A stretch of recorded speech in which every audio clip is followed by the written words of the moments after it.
नमस्कार, मी प्रियदर्शनी हिंगे. मॅक्स महाराष्ट्रामध्ये तुम्हा सगळ्यांचं स्वागत. आज आपल्यासोबत आहेत सुजात आंबेडकर. आज आपण त्यांच्याशी गप्पा मारणार आहोत. खरं तर दिवसभर प्रचारातून थकून भागून त्यांनी आपल्यासाठी खास वेळ काढलेला आहे, त्याबद्दल धन्यवाद. आणि हा जो आहे निवडणुकांचा हा सगळा खरं तर तुमचा पहिला एक्सपिरियन्स आहे. कसं वाटतंय हे सगळं? नाही, खूप फॅसिनेटिंग एक्सपिरियन्स आहे. खूप नवीन थ्रिलिंग एक्सपिरियन्स आहे. लास्ट टाइम जेव्हा निवडणूक झालेल्या तेव्हा मी 19 वर्षाचा होतो. So I only exercise my right to vote. This time म्हणजे बऱ्याच जबाबदाऱ्या घेतल्यात. जबाबदाऱ्या ऑफिशियली नाही, पण एक प्रचार यंत्रणा कशी चालते, प्रचाराला काय काय करायला लागतं, आचारसंहितेचे कायदे काय काय असतात, काय काय अलाउड नसतं, काय काय नसतं, ॲज अ मीडिया पर्सन तुम्ही वेगळं इंटरॅक्ट कसं करता, बरंच काय काय शिकायला मिळालं. And quite a fascinating experience. ही निवडणूक तुम्हाला बरंच काही शिकवून जाणार आहे, कमीत कमी एवढं म्हणायला हरकत नाही. For sure. सुजात आंबेडकरांचं सगळं आधी नाव जे आहे ते चर्चेत आलं ते फर्ग्युसन कॉलेजमध्ये झालेल्या आंदोलनाविषयी. तर तो माझ्यामध्ये पुणे विद्यापीठामध्ये ते आंदोलन झालेलं होतं. Fergusson college. अच्छा, वेगळे कॅम्पसेस. तर त्या आंदोलनानंतर नाव जे आहे ते खास करून चर्चेत आलं होतं. त्या आंदोलनाचा अनुभव कसा होता? मी एक छोटीशी करेक्शन करण्यात आवडेल. अगदी. माझं पहिलं आंदोलन जे होतं ते होतं एक जेव्हा 2015 साली एक फेस्टिवल होता, म्हणजे जैनांचा फेस्टिवल होता. त्याच्या वेळेस सगळीकडे मीट बॅन करण्यात आलेलं. Even chicken, eggs, mutton, fish सगळं बॅन करण्यात आलेलं. आणि पुण्यामध्ये खूप फेमस चौक आहे गुडलक चौक म्हणून, on Fergusson college road. So तिकडे आम्ही छोटासा एक मीट फॉर मीट म्हणजे MEET फॉर MEAT असा एक मीट फॉर नीट नावाचा इव्हेंट काढलेला. विच वॉज काय म्हणतात अन इव्हेंट साईन ऑफ प्रोटेस्ट, पण कम्प्लिटली डिफरंट. सो आम्ही काय केलं, प्रोटेस्ट केले, प्लॅकार्ड्स घेऊन उभे राहिलो, घोषणा दिल्या ॲज युजल. पण व्हॉट वॉज इंटरेस्टिंग वॉज प्रत्येक आलेल्या माणसाला आम्ही चिकन बिर्याणी खाऊ घातलेली. So that was quite an interesting. आणि यू कुड से की माझं ॲक्च्युली पब्लिक लाईफपेक्षा ॲज अ ॲक्टिव्हिस्ट तिकडनं चालू झालं. पण त्या याच्यानंतर काही फरक जाणवला का त्या आंदोलनाला? म्हणजे मग काय जाणवलं? तो एक रेकग्निशन मिळत गेलं. पीपल स्टार्टेड रेकग्नायझिंग मी. थोडी ब्रीच ऑफ प्रायव्हसी झाली. पण on the other hand it was quite thrilling. म्हणजे it was like an added responsibility. मी काही फालतूपणा करू नाही शकत, मी काही वेड्यासारखं करू नाही शकत, बोलू नाही शकत. मला स्टँड म्हणजे जे बोलायला लागेल ते नीट मेजर्ड बोलायला लागेल. That what I might say can be used against me at any point of time, ह्याची एक फिलिंग आली माझ्यावर. आणि एक म्हणजे there was sense of responsibility, एक सिरियसनेस आलं, पण मजा पण आली की हां आता येतंय. जसं ही निवडणूक शिकवतीये तसं त्या आंदोलनावरनं पण बरंच शिकायला मिळालं. त्या आंदोलनाला was my first hand experience with media. Me TV समोर गेलो, बरेच बाईट्स दिले. त्याच्यानंतर एका जेव्हा महाराष्ट्र वन चालू होता तेव्हा एक द बेस्ट महाराष्ट्रीयन अँकर आणि रिपोर्टर बरोबर मला एक इंटरव्ह्यू देता आला. आणि असं बरंच काय काय ऑपॉर्च्युनिटीज मिळाल्या. So it was quite thrilling. मजा आलेली तेव्हा. पण त्याच्यानंतर बऱ्याच गोष्टी बदललेल्या आपण बघतोय. खास करून तेलतुंबडेंवर पण वेगवेगळ्या पद्धतीचे आरोप झाले, मग अटक आणि हे सगळं सत्र. तर एक ऍक्टिव्हिस्ट तेलतुंबडेंना अटक नाही केली, आरोप झाले त्यांच्या, आरोप झाले ते. आणि त्यानंतरचं जे सत्र आहे म्हणजे आपण बघतो की थोडंसं ऍक्टिव्हिजम जरी म्हटलं असतं तरी हे थोडंसं सिरियसनेसकडे जेव्हा वळत गेलं तेव्हा ते तुम्ही कसं घेतलं या सगळ्या गोष्टींना? तेलतुंबडेंना अटक was quite a disturbing thing. Anand Teltumbde हे एक खूप रिस्पेक्टेड रायटर आहेत. एक ते बऱ्याच युनिव्हर्सिटीजमध्ये शिकवले त्यांनी. ते खूप मानलेले प्रोफेसर आहेत. एका मोठ्या ऑइल कंपनीचे ते CEO पण राहून गेले. आणि an attack on such an eminent personality, एका अशा माणसाला अटक होणं वॉज क्वाईट शॉकिंग. आणि of course he is quite close to us also as a family member. So ते क्वाईट शॉकिंग होतं. सिरियसनेस तिथपासून आला. सिरियसनेस आला भीमा कोरेगावपासनं. जेव्हा आम्हाला ॲज अ कम्युनिटी, मी इंडिव्हिज्युअल नाही पण ॲज अ कम्युनिटी म्हणेन की जेव्हा आम्ही एक फेस्टिवल सेलिब्रेट करायला जातो तर आमच्या फेस्टिवलवर आमच्या एका होली प्लेसवरती अटॅक झाला. तेव्हा म्हणजे भीमा कोरेगावच्या विजयस्तंभावरती जेव्हा अटॅक झाला तेव्हा इट वॉज लाईक आम्ही एक सेलिब्रेशन करतो, वर्षातनं 2 सेलिब्रेशन असतात, आंबेडकर जयंती आणि भीमा कोरेगाव. तर एका फेस्टिवलवरती तुम्ही अटॅक करताय. आणि that was a real wakening की टाइम्स हॅव चेंज. आता सगळं बदललंय. खूप गोष्टी पॉलिटिकल व्हायला लागल्यात. जेव्हापासून नरेंद्र मोदी आले तेव्हापासून तुमची आयडेंटिटी तुमच्यावर राबवली जाते.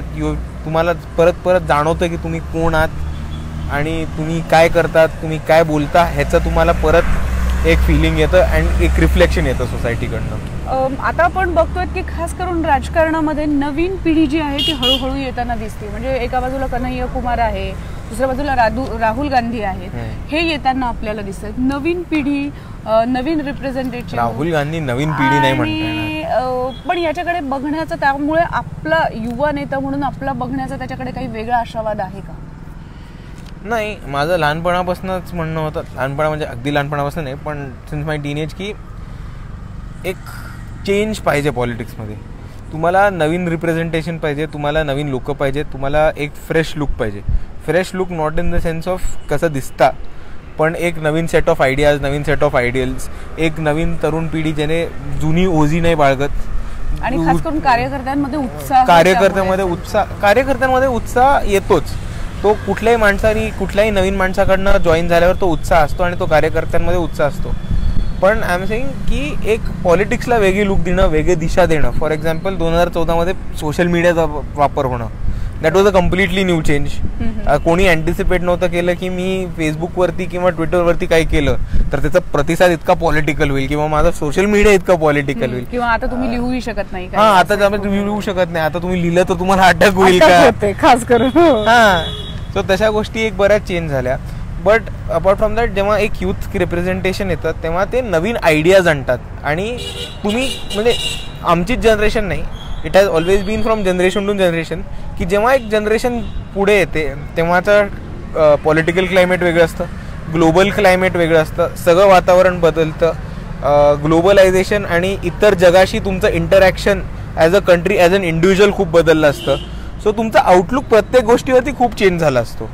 सो नवीन जनरेशन येते तेव्हा एक नवीन दृष्टिकोन येतो की तुम्ही गोष्टींकडे कसं बघता. बरोबर आहे, नवीन जनरेशन आली की दृष्टिकोन बदलतो. मग आता तुम्हाला कास्ट किंवा कास्टिझम या सगळ्याकडे नवीन पिढी कशी बघताना किंवा तुम्ही स्वतः कसं बघताय त्याकडे? नाही, कास्ट किंवा कास्टिझम ह्याच्याकडे खूप नवीन पिढ्या वेगवेगळ्या अँगल्सनी आणि वेगवेगळ्या कम्युनिटीजमधनं वेगवेगळीकडे बघतात. म्हणजे काही लोक अजूनही आर्ग्युमेंट करतात की मेरिट पाहिजे, मेरिटोक्रेसीचा आर्ग्युमेंट करतात. काही लोक सिमिलरली म्हणतात की हा इतके कमवतो, ह्याला काय रिझर्वेशन पाहिजे किंवा रिझर्वेशन बंद केलं पाहिजे, अशी काही कम्युनिटीज म्हणतात. काही लोक ठराविक म्हणतात. काही लोक म्हणतात की आम्हाला रिझर्वेशन अजून पाहिजे, अजूनही काळाची गरज आहे. आपल्याकडे इकॉनॉमिकली नाही पण सोशली आणि लिटरसी आणि एज्युकेशनवरती दिलं जातं. सो त्या बऱ्याच अँगल्स येतात, बऱ्याच लोकांचे वेगळे लुक्स येतात. आणि एक कास्टिझमचा पण एक चेंज बराच झाला. म्हणजे जसे सोसायटी चेंज होते तसं कास्टिझम पण चेंज झालं, जसं काळाप्रमाणे कास्टिझम पण चेंज झाले. म्हणजे आधी तुम्हाला ऋषीमुनी किंवा कोणतरी पंडित लग्न ठरवत येते, आता तुम्हाला कास्ट वाईज मॅट्रिमोनीज दिसते. ओके, पण caste is there. Caste is an Indian phenomenon which is माझ्या आय शुडंट से दिस, पण ते इकडच्या मनातनं नाही, लोकांच्या मनातनं कास्ट जाणार नाही. जात ही जात नाही, ती जात आहे असं आपण म्हणतोय. खरं आहे, पण नवीन पिढी हे सगळं बदलण्यासाठी काही वेगळे ऍक्टिव्हिजम्स करते असं वाटतं का, किंवा तशा ऍक्टिव्हिजमची गरज आहे असं वाटतं का? ऍक्टिव्हिजम नाही लागणार कास्ट बदलायला. तुम्ही हे समजून घ्या की ऍक्टिव्हिजम कास्ट बद्दल प्रोटेस्ट करायला लागेल, कास्टिझम झाला तर त्याचा निषेध करायला लागेल आणि कास्टिझम लोकांचा जगासमोर मांडायला लागेल. कास्ट कधी जाईल when there is an internal change from within, की ठीक आहे आम्हाला नाही फरक पडत, कास्टिझम होता, what happens is now our thing. आपण ह्याच्या पुढे जाऊ शकतो, तर कसं जाऊ शकतो, सगळ्यांना एकत्र घेऊन जाऊ शकतो. आणि मग त्याच्यामध्ये बरेच फॅक्टर्स येतात की तुम्ही कास्टिझमकडे कसं बघता. सो ते एक अख्खं अंडरस्टँडिंग येतं. एकत्र घेऊन जाण्याबद्दल जर तुम्ही बोललात तर आत्ताच खरं तर कन्हैया कुमारांनी स्टेटमेंट दिलं होतं की नीला और लाल साथ साथ चलेंगे, एकत्र करूया, नीली कटोरी और लाल कटोरी एकत्र करूया असं. पण महाराष्ट्रात जर आपण चित्र बघायला गेलं तर निळा आणि हिरवा हे एकत्र करण्यावर भर देण्यात येतोय असं एक चित्र तयार होत आहे. तर याचं सगळं तुम्ही विचार करा की ते कसं केलं जातं. सगळ्यात पहिले मी हे म्हणतो की लाल आणि नीला एक हे जे कन्हैया कुमारने म्हटलंय, which is very true in our cases. Kanhaiya कुमारनी बाळासाहेबांच्या पार्टीला इकडे आडम मास्टर जे खूप मोठे CPIMचे नेते ते बाळासाहेबांच्या सभेला येतात, ते प्रकाश आंबेडकरांना सपोर्ट करतात, ते आमच्यासाठी कॉर्नर सभा घेतात, ते त्यांची यंत्रणा आमच्यासाठी हेल्प करतायत. On similar hand Jignesh Mevani Kanhaiya कुमारांसाठी प्रचार करतोय. सिमिलरली प्रकाश आंबेडकरांनी कन्हैया कुमारांना पाठिंबा दिलाय. सो लाल नीला एक हे आयडिओलॉजिकली स्टील स्टँड. पण तुम्ही त्याचा लार्जर पिक्चर बघा की अटॅक्स कोणावर जास्त झालेत आणि आता एकत्र यायची गरज कोणावर आहे. जेव्हापासून 2014 मोदीचं सरकार आलंय तेव्हापासून 2 कम्युनिटीज हे सिस्टमॅटिकली RSSनी टार्गेट केले. एक आहे दलित, दुसरं आहे मुसलमान. तुम्ही रोहित वेमुला बघा किंवा उना बघा किंवा आता अमृताची केस बघा तेलंगणामध्ये. ऑन दी अदर हँड जर तुम्ही कटुआ बघितलं, उनाव बघितलं, मोहम्मद अखलाक बघितलं, जुनेद बघितलं, मोहसिन शेख बघितलं तर तुम्हाला मुसलमानांवरती कसा सिस्टमॅटिक अटॅक झाला दिसेल. Bhima Koregaon is the best example I can give. तर ह्या 2 कम्युनिटीज जेव्हा एकत्र ऑपरेस होतात, ह्या 2 कम्युनिटीजवरती जेव्हा इंडिव्हिज्युअली अटॅक केला जातो का, कारण ते त्या कास्टचे बिलॉंग करतात, ते त्या रिलिजनचे बिलॉंग करतात. एक युनायटेड स्टँड घ्यायची गरज आहे. आणि एक खूप खूप फेमस स्लोगन आहे की oppressed people of the world unite. So इकडे लाल नीला हरा और लीला इकडे तेच झालंय की 2 समूह, 2 कम्युनिटीज, एक कास्ट, एक रिलिजन ज्यांना ऑस्ट्रासाइज केलंय, ज्यांच्यावरती अटॅक झालेत, ज्यांना मारलं गेले, दंगली करण्यात त्यांना फसवत आलं, त्यांच्यावर मॉब लिंचिंग झाले ज्यांचं, त्या कम्युनिटीज आज एकत्र येऊन एक पॉलिटिकल स्टँड घेत आहेत. बरोबर आहे. आपण मागच्या काही काळामध्ये, काही वर्षामध्ये आपण बघितलं होतं की खरं तर बहुजन वंचित आघाडी जी आहे त्याची पक्षबांधणी करताना अनेक त्रास झालेले आपण बघितलेत. त्यांच्या सगळ्या पक्ष उभारणीमध्ये, कार्यकर्त्यांना उभारी देण्यामध्ये. पण आता या निवडणुकांमध्ये मात्र आपल्याला चित्र थोडंसं वेगळं दिसतंय. खूप सभांना गर्दी होताना दिसते, लोक येऊन. वंचित बहुजन आघाडीला स्थापन होऊनच 30 दिवस झालेत ऑफिशियल रेकग्निशन येऊन. सो मी असं नाही म्हणणार की वंचित बहुजन आघाडीला कुठेच काही त्रास झाला आहे. इन्फॉर्मेशन, वंचित बहुजन आघाडी स्थापन व्हायच्या आधी पण काही सभा, वंचित बहुजन आघाडीच्या बॅनर खाली ज्या सभा व्हायला लागल्यात त्या मिनिमम 2 लाख क्रॉस प्रत्येक सभा झाली. आता जी आहे आता नाही, 1 वर्षापासून 2 वर्षापासून होत आहे. आणि वंचित बहुजन आघाडी त्याच्यानंतर फॉर्म झाली आहे, त्या प्रतिसादानंतर. म्हणजे तुम्ही टाइमलाईन बघितली. पण मग आपल्याला असं म्हणता येईल का की भीमा कोरेगाव नंतर हा प्रतिसाद जास्त मोठ्या प्रमाणावर वाढलेला आहे, किंवा असं म्हणूया की युनायटेड एकत्र यावं हे लोकांना जास्त वाटत चाललेलं आहे, जास्त स्ट्रॉंगली वाटतं? ह्याचा 2 स्टेप आन्सर आहेत. लोक भीमा कोरेगावकडे खूप एक मायक्रोस्कोपिक बघतात की तिकडे निळा झेंडा जातो सलाम ठोकायला, तिकडे दलित बौद्ध जातात सलाम ठोकायला, which is not true. Bhima कोरेगावमध्ये जर तुम्ही भीमा कोरेगावच्या स्तंभावरती ज्यांची नावं बघितली आहेत किंवा जो समाज जातो तो अलुतेदार बलुतेदार समाज जातो, बहुजन समाज जातो, गोरगरीब मराठा समाज जातो आणि आपला दलित समाज जातो.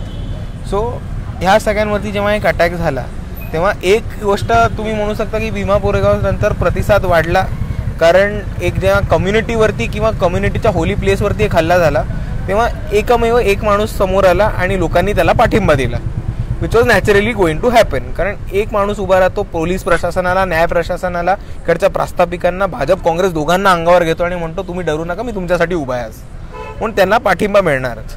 पण तुम्ही त्याचं लार्जर बघितलं तर ते अलुतेदार बलुतेदार ज्यांना आपण वंचित बहुजन समाज म्हणतो आज, ते सगळे आलेत आणि ते न्यूमेरिकली कितीही स्कॅटर्ड असले तरी they are a big political force.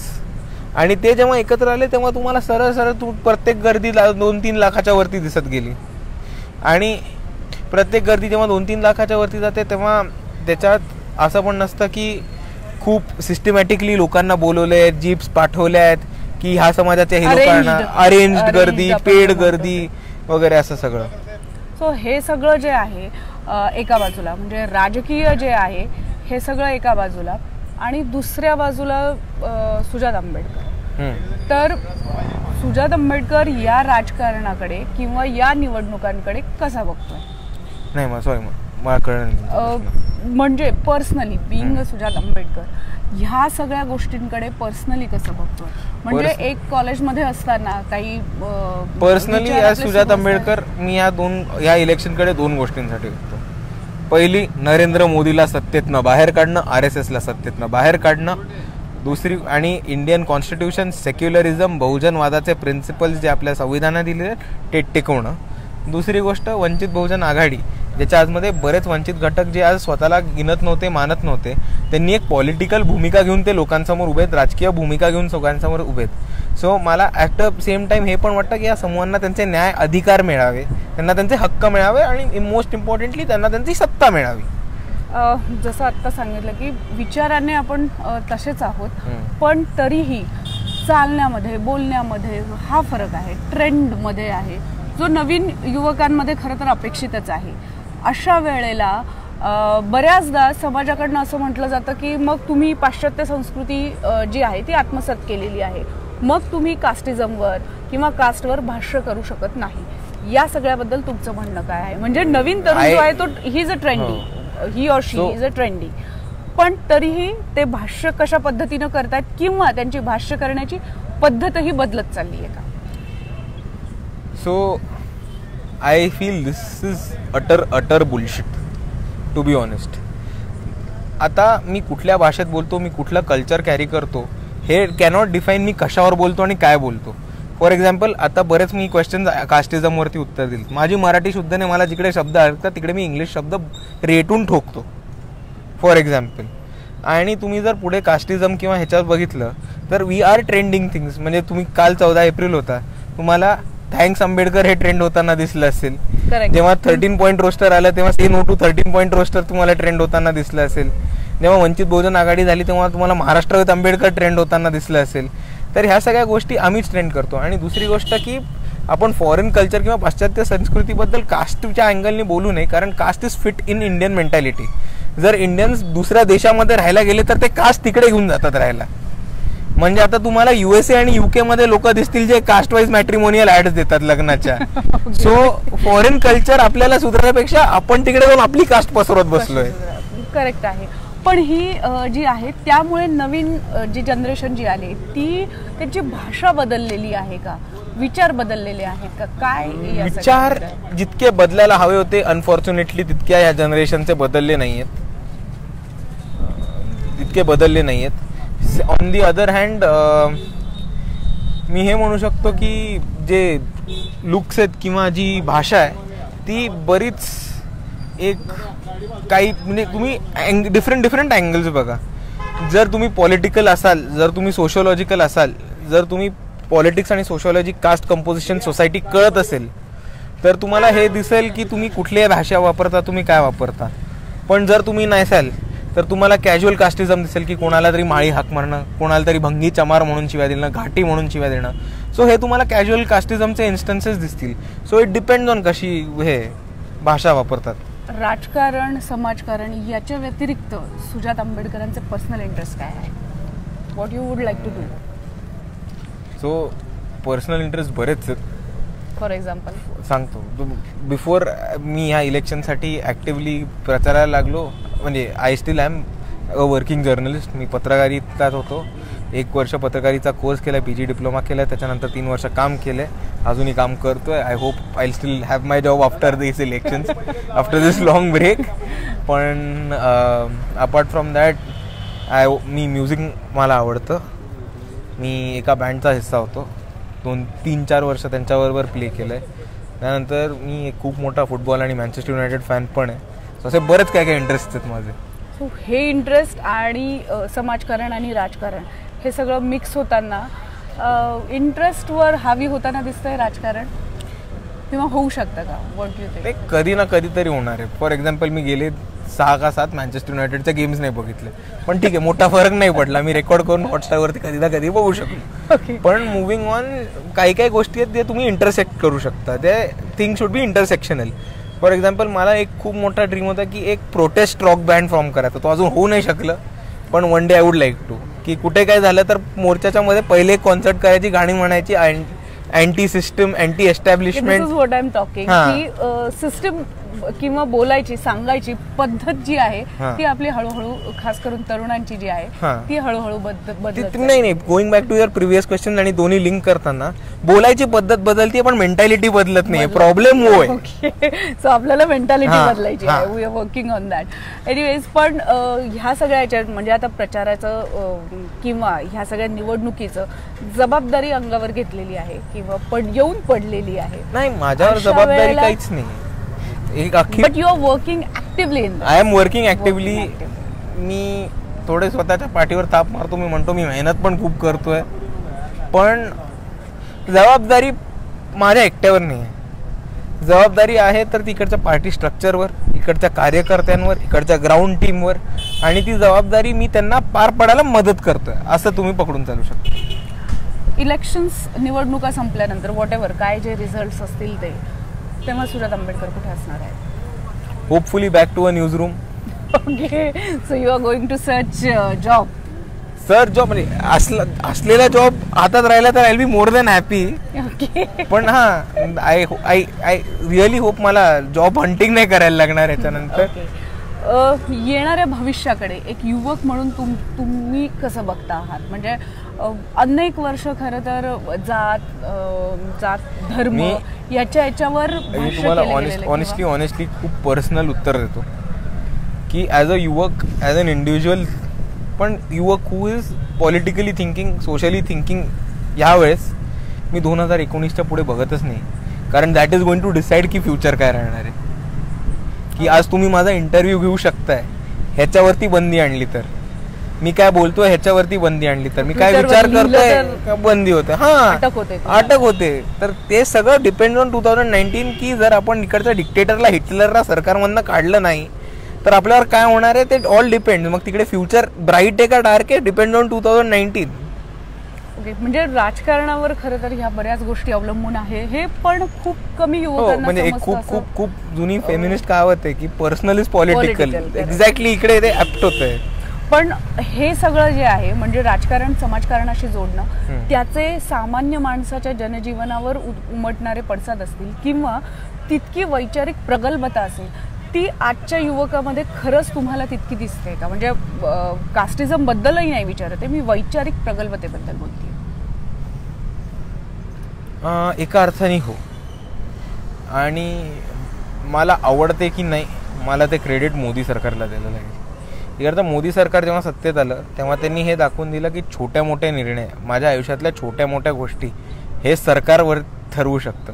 For example, मी आज डिनरला काय खातोय, मी आज कोणाबरोबर बोलतोय, रात्री कोणाबरोबर चालायला फिरतोय, माझे लुक्स काय आहेत, मी दाढी ठेवतोय का, केस ठेवतोय का, मला ते ठेवू देत आहेत का लोक, त्याच्यानंतर मी काय वाचतोय, मी काय कपडे घालतोय, हे सगळं जेव्हा पर्सनल, मी कुठले मूवीज बघतोय, कुठले सिरियल्स बघतोय, सेन्सरशिप किती होतीये, तर हे सगळ्या गोष्टींवरती जेव्हा एक बॅन पडायला लागला तेव्हा लोकांना कळलं की अरे हे आधी नव्हतं होत, आता काय बॅन व्हायला लागलंय.